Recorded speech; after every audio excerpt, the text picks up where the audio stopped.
Let's go here to David. And David always likes to help us out. Thank you, David. The Dodgers missed an opportunity to strengthen their bullpen. Instead, they waited to get a bunch of hacks back from the IL to lose more games. Bullpen has a 4.5 ERA, round one playoffs elimination. I think the Dodgers are in trouble. Of course, I think the Padres are in trouble. Who can you trust? At this point, if the Dodgers get home field advantage, that means first round bye, which that's hugely important in terms of rest for the rotation. But the Dodger bullpen is so erratic right now. 24 blown saves. ERA of the Dodger bullpen is 4.50. It's dragged down the ERA of the gold standard starting rotation too. So Dodgers have got some problems, but Padre fans can't point up there and say, look at you guys, you're in trouble. But Padres got their own set of circumstances beyond Nick Pivetta as a starter. Who can you trust? Because we just don't know that Darvish is anywhere near back from 100%. We think they're giving the ball to Michael King tomorrow night against Cincinnati, but that's an iffy proposition because he's hardly thrown competitive innings at all since early in the season when he went down with a shoulder injury. And once you get beyond that, I'm sorry, I can't sign the subscription that I can trust Randy Vasquez in postseason play. And, where else are you going to go to get starting pitching in the playoffs? Even though John will come back and say, well, you only need 3 starters. Well, who's 2 and 3 that you're going to trust? And right. Dylan Cease? Yeah, but this is Dylan Cease has given us 1 or 2 good outings and 5 or 7 bad outings too. So I think they both got significant problems postseason. Oh, yeah, they do. I mean, there's a lot of warts on these 2 rosters, even though we thought the Dodgers were going to run away with it. But I think David's comment is similar to your condemnation of Andrew Friedman for being so arrogant, that he didn't go out and stock up that bullpen and get some arms because they could sure use them now. Yeah, and every one of those guys in the bullpen's been hurt. And how many of these guys are trustworthy? I mean, they went to Trinan after Yamamoto's near no-hitter. And Trinan let 4 guys on, and they all came around and scored and cost Yamamoto the win, cost him the legacy of having a no-hitter too. So, and then you got Tanner Scott's inability to move the ball around the plate. I mean, he's given up 10 home runs in like 45 innings. It just makes no sense because I remember he was so dominant with the Marlins, then came to the Padres, did really well. And then Dodger fans were giving Padre fans the business. Ha ha, we signed Tanner Scott. We're getting your guy. And Padre fans were kind of crushed by it all. But now, who can you trust? Exactly. And Kopech is not Kopech. I think the Dodgers have, outside of Alex Vesia, out of the bullpen, and he's just coming off the DL. Who else is trustworthy? Banda. Well, Banda and Vesia, and that's about it. Yeah. Okay, David, thanks for being with us. Glad you enjoyed. Joe Kelly, is he still playing? He's missed the entire season. He's got a lot of mileage, and he had arm problems. So, he's perfect in a Dodger uniform, though. Well, yeah, but he's not going to be there this year. Okay. Let's keep going. And by the way, thank you for the donation, David. And then we got the O-Siders. Gave us use a super sticker, one of the features in YouTube Super Chat, to donate a little money to Hacksaw. Thanks for that. And Osiders has a question. It says, ESPN is trying to purchase exclusive rights to all the broadcasts for most sports. Could this be considered a monopoly? No, not really, because you've looked at all the other companies have access to all the other sports packages too. NBC's got a chunk of the NFL, and obviously Fox has a chunk of the NFL, and Fox has got its college football game day. ABC's got college football. ESPN is obviously trying to expand and go in different directions. I mean, if they controlled it all the content, you'd say, yeah, but they don't. And now it's streaming. You got all these other factors coming in where I want this piece, I want that piece, et cetera. So no, it's not a monopoly. Yeah, I agree. I mean, it is interesting how there's consolidation, but to your point, yeah, it's not a monopoly. We still have, local broadcasting for some of these sports as well. But in the end, if ESPN amasses more and more market share, but the quality of the broadcast keeps going up, then so what? As long as it's a good offering. And when these leagues go and put their contracts out to bid, if ESPN's winning the business because they're the best one, then I don't see any reason to complain, even if they ended up with over 80% of the market. But there's a limitation as to your rights fees. I mean, how deep are your pockets in terms of the money you got to pay to get the rights fee? They're not going to control everything because there are now these other players that are showing up, and now these streamers are showing up. Yeah. They want a piece of the pie, even if the piece of the pie is a small amount. It's a really legitimate question. Well, it's just all the innovation that's going on, to your point. All these channels, I mean channels, not like a turn the channel, but channels like pathways to get content. Right. So, all right, let's keep moving here. Lots going on. Oh, this is from Michael. He goes, Hacksaw, come to Indie Radio and do a 3-hour show here. All they talk about here is local sports. Well, you can talk local sports. That's great. But I mean, I've always done a national sports talk show, which was headlined by all the local teams that I had opinions on. But we also touched bases on a lot of other things. I've been to Indy, love Indianapolis. Went to Indianapolis Motor Speedway. You've never been to the Hall of Fame there, have you? No, I haven't. Oh, John, got to get out of the house. You got to go to the 500 if you can. And the Hall of Fame is really kind of cool. And Indiana basketball is, my God, that's historic. That's a legacy of sports. And high school basketball, we talk movies all the time. Love the movie Hoosiers. That's the epitome of what Indiana is all about. Yeah. I mean, Indiana has got its own unique culture. My wife's family had some farmland out there, and there's still some of their relatives live there. But when we drove through Indianapolis, I mean, the big highlight for us was to go to White Castle because I had never had that before. And but it was a cool vibe in town. But yeah, that deserved a lot more time and attention for us. Yeah, it's a great it's slice of Americana. Oh, big time. Thank you, Mike. I hope you become a regular. Spread the word about what we're doing. Okay, let's go here to John. And this looks like a new poster, new caller. Hey, how do you rate the Saturday Dodger game on Cal Ripken's 30th with other memorable Dodger games? By the way, tomorrow is the 60th anniversary of Koufax's perfect game against the Cubs. One hit, bet both teams. Well, forever emblazoned on my memory bank is Vin Scully's call of Sandy Koufax's no-hitter. 2-2 to Harvey Keene. Yeah, that's great. The Ripken anniversary home run trot when he broke Gehrig's record. What an amazing moment in the world of sports that was. In fact, the Orioles just honored Ripken for that, and it's hard to believe it's been 30 years. But yeah, there are moments that are indelible in your sports soul forever. Bobby Thompson's shot heard around the world home run. Oh, yeah. Brooklyn Dodgers, old New York Giants, way back in the day. I mean, those are moments you never, ever forget because history is part of the game. Yeah, I think about Hank Aaron's 715th. Exactly. That was a big moment, and even the 98, juiced up steroid home run race with Sosa and McGuire and everything was kind of fun. But, a couple of things with Cal Ripken, one of the things I remember is in that All-Star game, A-Rod agreed to flip-flop and go to third so Ripken could play short. Yep. And that was the final year. And Ripken and Gwynn have always sort of been loosely connected. They're both on the same Hall of Fame class. So I don't know. I just think one of the things that makes baseball special compared to other sports is the history. Exactly. And especially how it's woven into American culture. So the more of this kind of thing, of celebrating history, the more the better. Concur with you wholeheartedly. Really great point. John, hope you become a regular. Thank you. Okay, let's go back up here to this part of the list and to Callan. He goes, afternoon, gents. Saw a thank you. I work as one of the PA announcers at USD and got to do their football game on Saturday. And in your honor, the Hacksaw touchdown San Diego call lives on. Well, I won't ask you to send me a rights fee royalty check for doing that. It doesn't quite sound the same, though, with the University of San Diego, but they won a game. They won, I think it was 30-27. And, that coach is, I think, a good coach. Brendan Moore had a good year last year. It's a unique environment, the USD is, and it's a non-scholarship program. I wish they were in a conference that was more recognizable than the Pioneer Conference, which is out there. University of Dayton and Whitney, all those people.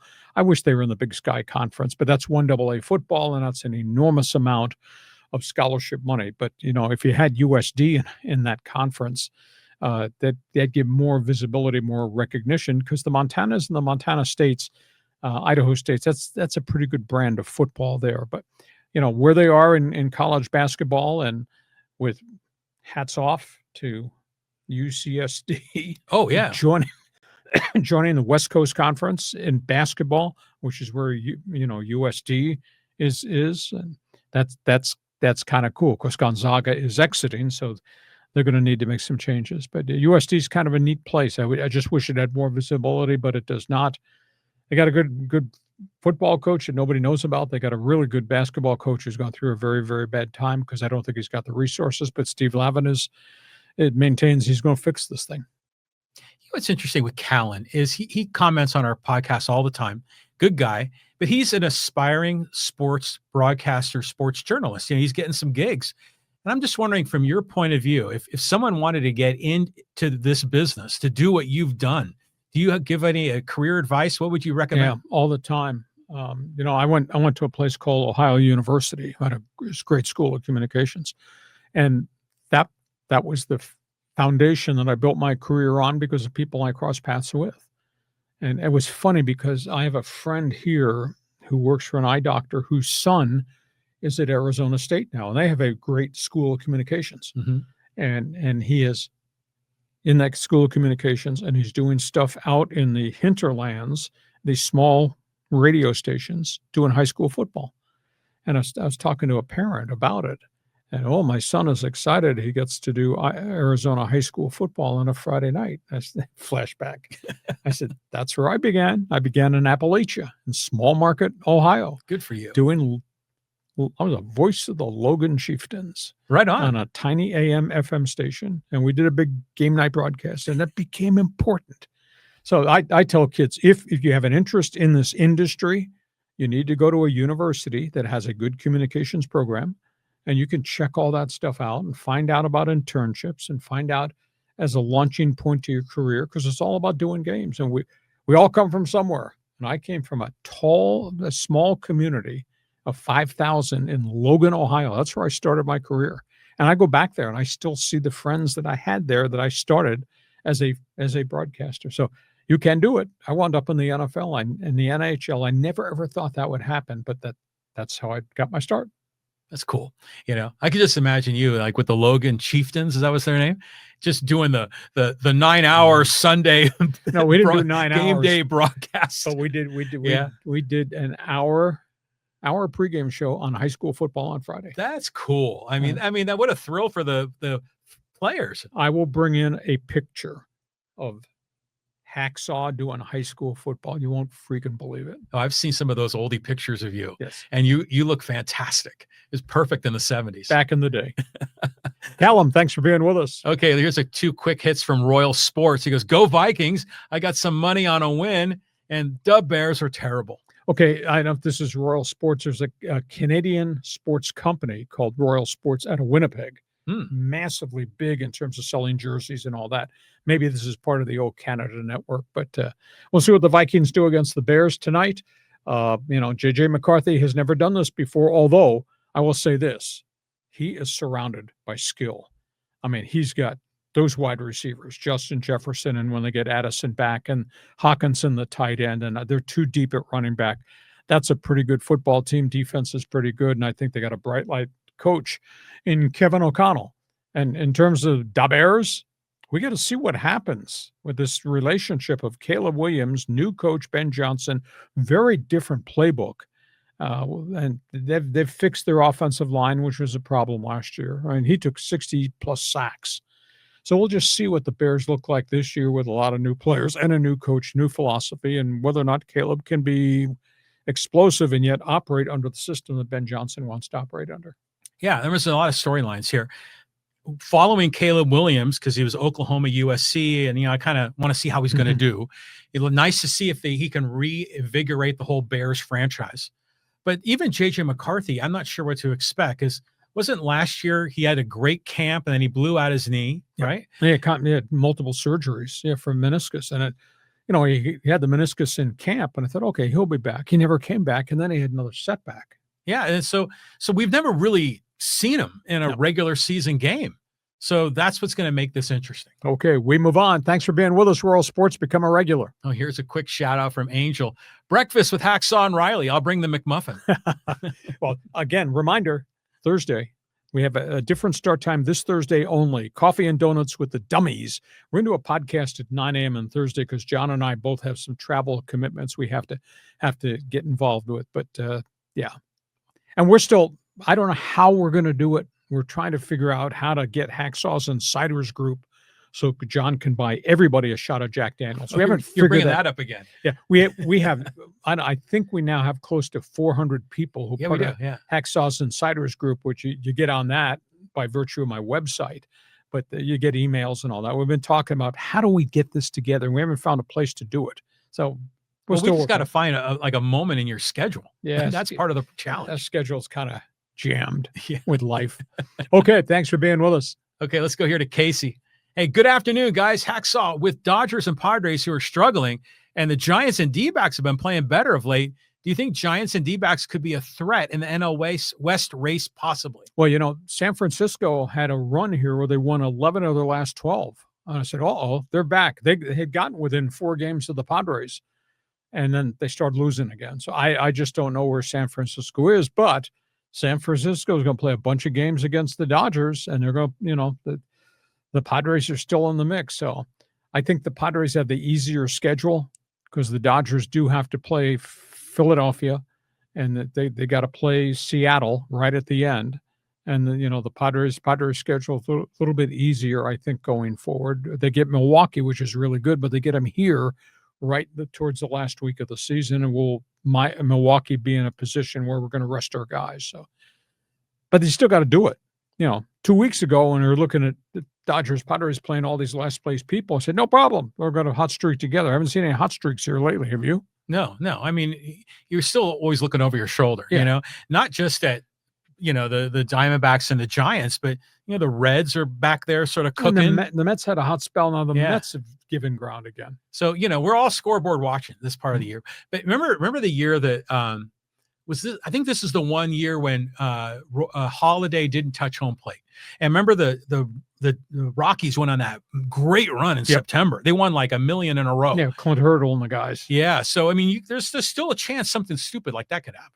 The hardest part for me is if you don't win the division and you're a wild card team, you're on the road. You're going to play all 3 of the games on the road. And we broke this down a week ago on the podcast. Do you really think you'd be in good shape if you had to go play all 3 of your wild card games in Philly or at Wrigley Field? Because that's the potential if the Padres don't win the division. Yeah. And it's a tough uphill climb. Yep. Yeah, it's unlike any other. There's no playoff scenario I can think of in a multi-game series where all the games are in one location. Yep. To start that first round. Yeah, that's brutal. Okay, thanks for being with us, Case. Okay, just another quick one from Michael. He goes, "Fly, Eagles, fly. Can the Eagles go into Kansas City and beat the Chiefs?" Kansas City's in trouble. Not only did they lose to Justin Herbert and the Chargers, now Kansas City in the next group of weeks has to pick up the pieces and play Philly, Detroit, and Baltimore. So what do you think that's going to be like? And this is not Kansas City vintage roster. They may have Reed, they may have Mahomes. I don't think they've got what they've used to have on that roster. That's why I think there's a change into the guard coming in the AFC West. I don't know if it's the Chargers. Maybe it's Sean Payton in Denver. But this does not look like Kansas City being Kansas City any longer. Well, just think about it. Like, there's no real stars, right? That are other than Kelsey. I mean, as far as pass catching players, Worthy is hurt. He's out for 6 weeks, right? And Rashee Rice is gone for 6 games. He's gone. What's that other guy? Smith Schuster. Isn't he on some other team now, or is he? No, Juju's there, but he's a fringe performer. But they didn't target him enough in that game. I didn't understand any of the play calling. I mean, what are you doing, Andy? You got Travis Kelce and target him twice in the first half. What are you doing? That was weird. Yeah. And the Chargers, historically, their linebackers can't freaking cover tight ends. What are you doing? Well, at some point, the big guys come back down to earth, and maybe this is the beginning of the decline. Mahomes is still brilliant and tried to do it all by himself, and he couldn't do it. So there are a lot of segments of the Kansas City game plan that I didn't understand. You remember that pass that Mahomes threw? It was kind of like airborne, like vertical or horizontal with it was just like an infielder in baseball. Double play. But the Eagles are they're just world beaters right now. I mean, they've got to be the favorite to win it all again, right? And Baltimore's they must be so pissed right now about what happened last night. And Detroit. I mean, Detroit got mugged by Green Bay. So you'll see a different Detroit team going forward. So I think right now at this point in time, Kansas City's they got huge problems with what's just ahead of them in the schedule. Yeah, okay. Okay, here's an interesting one here. This is from Hitman. San Diego State football collapses are always the same. Well, it's a bad struggle. You know, Aztec for Life fans, you're invited to be part of this thing. You give me a different solution. Here's the line I'm going to draw. Okay, don't step across this line. Aztec fans, you got a critique, not of me and my public stance. I have a right to my opinion. You have a right to express why San Diego State football is in such a state of decline. Instead of sitting here attacking me and him, just attack the question of the day. What's happened? How can they fix it? That's the big issue. They are now 7-20 in the last 2.5 years. Now, granted, there's no doubt that Sean Lewis is 4-10. Scoreboard does not lie. But he's recruited well. He's got athletes. Patience is probably a key word. But instead of Aztec fan coming after me, the messenger, just explain where they are, why they got this way, and what's happened to all the Aztec for lifers. Because I swear to you had 13,300 for that first home game. That's deplorable. And that's on you guys, not the host, etc. By the way, speaking of Aztec football, starting quarterback last year, Danny O'Neill, forced into the starting lineup at Wisconsin because the starter, Billy Edwards, got hurt in the first game. Danny O'Neill made his first start last Saturday. Now, this is against a 1AA team, but he was 20 for 24. Wow. Threw for 283 and 3 touchdowns. Hey. Now, that's Wisconsin against a 1AA team. It's like Middle Tennessee State. Yeah, it was Middle Tennessee. Yeah. So that kid played well. Now, he's got to stay in the lineup once they flip into the Big Ten schedule. We'll see how he does, but that was a pretty good coming out for a debut game that he had to play in. Good for him. But I've kind of turned the page on Danny O'Neill. I wish he was still here. I wish he had not betrayed Sean Lewis.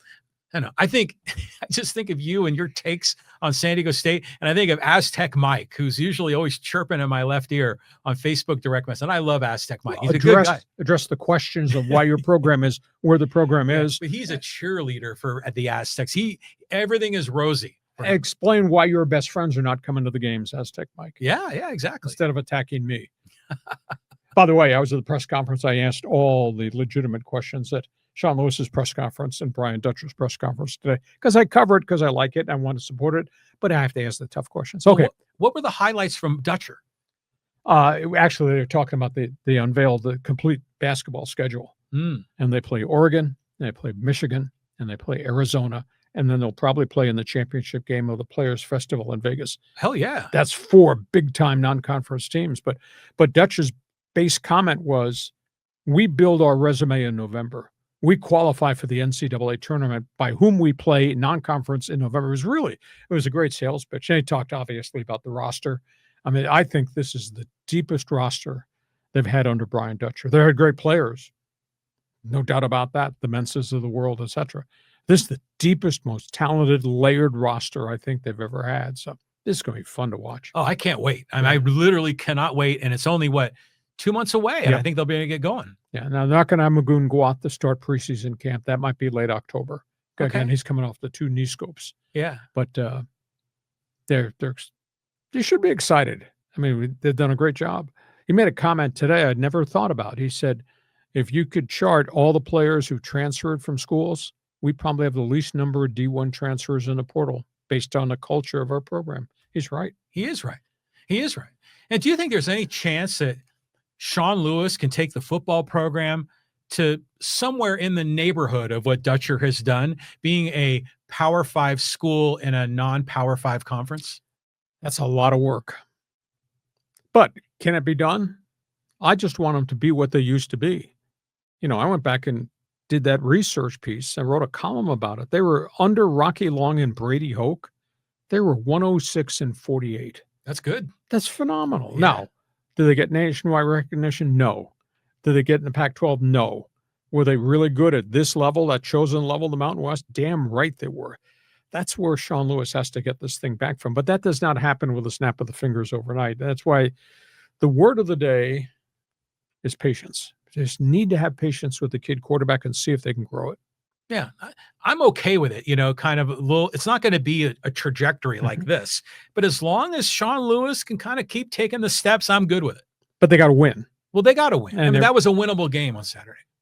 And they obviously haven't gotten close there. So I'm patient. We're going to cover the story the way it is. We're going to ask the pointed questions that need to be asked, and we'll see where it goes from there. Okay, let's move on. A couple more. Okay, a couple more here, and there's two good ones here. Let's go first to Bloody Holly. He goes, grateful for YouTube being free, but no pause, no rewind. That sucked bad. Not quite sure I understand that, because you can always go back and rewatch the podcast. No, but see, with smart TVs now, you can fast forward and rewind from a live program, which, for those of us that were raised with, rabbit ears with tinfoil on them, it's like a whole new thing. Okay, I understand that. But you can always go back and rewatch, because we're up. Once we put it up, once it's on the YouTube channel, it's there forever. Yeah. I know. I think it's cool. And it was interesting, that we were able to download the YouTube app onto the smart TV, and it didn't look like the clunky web interface. It was actually quite elegant in the way it performed on the television. Mm-hmm. I thought overall it was good. Oh, but the pregame, postgame show was horrible for that. I mean, it was just like watching Romper Room or something. Yeah, everybody had a shtick, and I mean, why they did that, I thought it degraded away. In fact, I was here with John, and we watched the Charger-Chief game. I said, please turn this noise off. I don't want to hear this noise in this pregame, and all these different people doing these different things, trying to draw attention to themselves and their shtick. And well, they're trying to shoot a person through a cannonball, over the goalpost. I'll pass on that. Just give me the opening kickoff, and John did. So, but there's so many quality pregame, postgame shows that are out there. There's a formula that's proven how it can work, and that what they did, which is stupid. Yeah, I concur. Okay, here's another comment about the show that I think is worthy of bringing up from Angel. He goes, I love when the NFL goes international, but not for the regular season. They should do it in preseason, just like in the 1980s. Well, they've done it, but again, you draw bigger crowds, which equates to bigger money revenue streams if you do it in regular season, because these games are important. I did games as a voice of the Chargers. We were in Japan and we played in Germany. They were just fascinating experiences. But at the end of the day, if it's a regular season game with real importance, like Chargers Chiefs, that's why I drew 17.7 million on Friday night on TV, which is an unbelievable TV number. It's not the greatest of all time, but it's damn close. Yeah, I mean, preseason games they don't really count. And I'd imagine, like, if you're in Germany or wherever, and your NFL team's coming in and it's like a preseason game, you're like, it's just, it doesn't have the same, value. Yep. But overall, I love it. I love how they're going international. Spread, Johnny Appleseed, spread the news, spread the message, and get more people enjoying the NFL is all good. I concur. And that's why they're expanding. I mean, 7 international games this year? I mean, the international games played in England, and now they're going to go to France. They're going to go to Spain. They've been spectacular. Yeah, it'd be interesting, really, though, to talk to a NFL fan in a foreign country and say, okay, really, do you prefer the NFL or do you prefer, soccer? But those NFL fans over there, the most part, there's probably used to be here that live over there. Right. Now, there's no doubt you'll get Manchester United, Liverpool soccer fan will be wearing somebody's jersey, and he'll go to the game because it's the thing to do. But I would think an awful lot of the fans that are going to these games abroad in London, all the ones in Wembley Stadium, I think have been in America and have sampled NFL football here, and they've gone back there. Yeah. Okay, move on. Moving on. Okay, here's first-time guy Todd. First-time message. Padre fan here. San Diego has it easier. Oh, so he looked at the base of the schedule. I think they do right now. And again, that's because the Giants have gotten kind of scary again. And obviously Seattle's in a dogfight. So who plays who? You look at the makeup. Now, I'll say this. The Padres going cross-country this late in the season, that they have to go to the Citi Field and play the Mets. And the Mets are in a fight for their life right now. The thing that helps them, they get Milwaukee the final week of the season. But Milwaukee, in all likelihood, is probably sitting there going to rest their players because they've won that division. So, but I can't trust the Padres starting rotation, and he can't trust the Dodger bullpen. So this thing is wild, and they both got 19 games left. Todd, thanks for being with us. Yeah. I mean, I agree. I think the Padres got a little bit easier, but it's still going to be crazy going down the stretch. It's going to be so much fun to watch. Okay, and there's one other one in here I wanted to get to before we get to social media. And this is for another first-timer from John. Andrew Friedman is an idiot. Well, I wouldn't say that. I just don't understand the rationale. When you got the resources, his farm system is loaded. You trade one of those guys and you go get the right reliever who's a closer. And I don't think that they did. And here they are at the end of the day. They're as in bad shape right now in mid-September in the bullpen as they were August 31st in the bullpen as the deadline was approaching. And they had the chance to make a significant deal, and they didn't. Dodger fans, I think, they still revere Andrew Friedman because of the farm system and the whole organization. One more Dodger comment from Showtime. Never seen a team be 1 out away from a no-no and blow it. It's just ridiculous. Teoscar and Pages need to play better, bottom line. Well, defensively, there are a lot of lapses. I mean, but again, this is not Mookie Betts creating an error and making a mistake, but it's the other guys. I mean, they got problems in center. They got problems in right. And it's just a big issue. Can Ha-Seong Kim kind of seal the deal and become a much more reliable infielder? Maybe. And Muncy's had 2 different injuries. Now they're activating Muncy, we're led to believe, is going to play tonight against Cincinnati. So 19 games left. We'll see if they can hold on to win first place. I would have thought by now, John, somebody would have had a hot spell and taken this thing by the throat, and neither one has. They're trying to give it away, both teams. Now, you were always talking about the gold standard pitching, but Glass now, is he gone for the year? Or? No, he had back tightness. I think he's going to try to pitch at the end of this week. They don't seem to be alarmed, but it flared again. He's such a mechanical nightmare, and different things keep happening to him as they've tried to refine his delivery. He's a big, gangly guy at 6'7".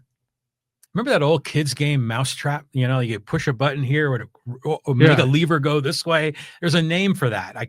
Some psychologist cooked it up. But that's what I think about Tyler Glass now. With all these levers and limbs and everything else, you throw one thing off and it throws something else off. Yeah, it's good comparison. And he says, I've adjusted and I'm doing this, and all of a sudden I get a problem in my neck. Yeah. Or I make an adjustment to my delivery. Now I got a problem in my elbow. And this is all an end result because he had problems. He's had chronic elbow forearm problems his whole career, going all the way back to Pittsburgh through Tampa. So they've tried to make adjustments, and something else crops up as they've made these adjustments. It's been a ridiculous season for both of these teams. Yeah, very much so. Okay, let's go to social media, get a couple of our friends here involved. And this, again, the rivalry is amazing. This is from Big Rick Dog. He goes, Padres only have a bunch of good players, not a team. They worry about the Dodgers, and the Dodgers don't care about them. The only team in California not to win a World Series? LOL, losers. Just feel free to throw a hand grenade down I-5 towards San Diego fan. But I mean, Dave Roberts has openly admitted this has just become a fierce rivalry. And I'll tell you, Petco Park is it is electric when the Dodgers play here. And Dodger fans do come and pay the prices and sit, and they get their seats too. It's just a great, great rivalry. So I don't think we can ignore that it's big brother versus little brother anymore, even though my partner sometimes likes to throw that out there. The Padres are damn good. But, until the Padres in the World Series, the Dodgers are the ones that have accomplished a hell of a lot more than the Padres have recently. Yeah, you got to put up or shut up. But he's right. I mean, the only team hasn't won one. I mean, the Giants, the A's, the Angels, the Dodgers. What the hell? Come on, Padres. Okay. All right. I like this question. This is from Callan. He goes, I forgot to ask you on Thursday. UC San Diego to the West Coast Conference. React to me. Good move. I mean, you consider where they've gone from 4 years from Division I into the Big West, which I thought was a weird fit. And then obviously now to the West Coast Conference. But the West Coast conference will be different. The minute Gonzaga leaves at the end of the basketball season, and then those guys all go to the Pac-12, now the West Coast Conference is going to be a different type of conference. So now there's talk out there that they may try to get UCSB, Cal Santa Barbara, which has got a nice small basketball tradition. They may try to get them to come on board. So the West Coast Conference it will be at a different level. But UCSD, that was a mystical year last season. Now everybody's gone. This is a clean piece of paper as they promote that coach from within. He's got to go get more players, and we'll see what this basketball season's like. Building a dynasty at UCSD. I could just see it. This is great as an alum. I'm So thrilled. you're telling me it was not one and done? Hopefully not. But it's interesting because when I saw this question here from Callan, and I went back and looked at the lineup of the West Coast Conference and the Big West, and I'm like, okay, what are the big differences? And the Big West has really no presence in the San Francisco Bay Area, has no real presence anymore with Gonzaga in the Seattle area or not in the Portland area. So there's a lot more media markets, I think, which is good for UCSD. And the UCSD has often been kind of a little bit arrogant about their academics and their research and all the things that go on there. And they like to be associated with other schools like that. And you're like, oh, Cal State Fullerton, Long Beach, good schools, but it's not UCSD level. No. So it makes sense that Santa Barbara might join them. But in the end, I think this could be good for UCSD. Plus, they get the rivalry right here across town with USD. Yeah, and there's talk about, well, we'll have a rivalry with Pepperdine and Loyola Marymount, but those schools are not annually, year by year, great basketball programs. I mean, it's a mishmash conference in terms of legacy. There's not a lot of legacy now that Gonzaga will be stepping out at the end of the winter. And, by the way, St. Mary's is in the WCC. Their head coach, Randy Bennett, UCSD alum. Exactly. So lots of connections. Yeah. So a chance for somebody else to step up and be the flagship. But you got to do it on the court. You got to prove it. I mean, St. Mary's has been really good. Gonzaga has owned it. Is anybody here now going to replace Gonzaga? I don't know, but there'll be an opportunity. Yeah. We'll see how this goes. Okay. Let's do one more here. One more. And okay, here's talk a different topic. We'll talk golf. And this is with DSB. He goes, the LIVers made their decision. They sold their souls and took the cash. Enjoy the yachts and meaningless trophies. Well, it's going to be interesting because Tiger Woods is now going to have a lot of input as the head of the, quote, PGA's future committee. And it's going to be input not just about the changing of the game of golf, but it's going to be the input about the marketing of the game and TV network contracts and programming of the game. But, it's obvious and it's evident to me that this LIV merger is kind of dead in the water because the PGA rejected the last LIV offer. LIV offered a lot of money to come in to run the European division. But the LIV wants to keep team play in. The PGA says that has no bearing on anything. We don't want that. Everybody likes medal play, stroke play, etc. That's the personality of who we are. So Tiger comes on board to lead the Futures Committee. And still out there is, what are you going to do with the guys who defected? They should not be allowed back in free without a penalty or an entrance fee to come back. So this thing seems to be farther apart now than it was before. And nobody's paying attention to LIV golf. You don't know when they play, where they play, etc. They can play on the Trump courses. Doesn't mean a hill of beans here in the country. And now PGA is developing its next wave of pretty good young golfers that everybody's paying more attention to. He's the perfect guy to do it. Because not only does he have the golf knowledge, but wherever he goes, they're going to pay attention to him. And so if he can find a way to make the sport better, and maybe be the matchmaker that brings these two sides together. But in terms of being an innovator, I trust Tiger Woods. I think he has the right judgment for this job. It'll be fun to see. But again, when they asked him to be the leader of the, quote, Futures Committee, they said, do not pay attention to anything LIV related. That's a separate business thing that's got to be resolved. So his whole thing is the PGA, the packaging of the games or the events, the marketing of the events on TV, etc. Because there is another wave of good young guys arriving on the PGA Tour, and we're not paying any attention. As much as I hate to say it, we don't pay any attention to Phil Mickelson or Dustin Johnson. And if John Rahm wants to come back, then he'll come back, and he's still a great golfer. And Brooks Koepka is a great golfer, but it's going to have to be under a set of rules in which you got to pay a penalty for what you did because you violated your tour card. Ignore the elephant in the room. It's a big elephant. It is. I mean, they really need to holistically solve this. That's more important than coming up with a new way to do a tournament or having some kind of a rotation of different courses for PGA. You need to solve this merger. Yeah. And until that's solved, then everything else is meaningless. Listen, we hope you have enjoyed this. Just a program note. We have a special Thursday starting time. Coffee and Donuts with the Dummies. We're going to be on the air Thursday at 9 a.m. Pacific because we both have travel commitments on the weekend. So hope you'll join us for the live stream. If you can't make it at 9 a.m., it'll be up there on the YouTube channel for you to check out all along.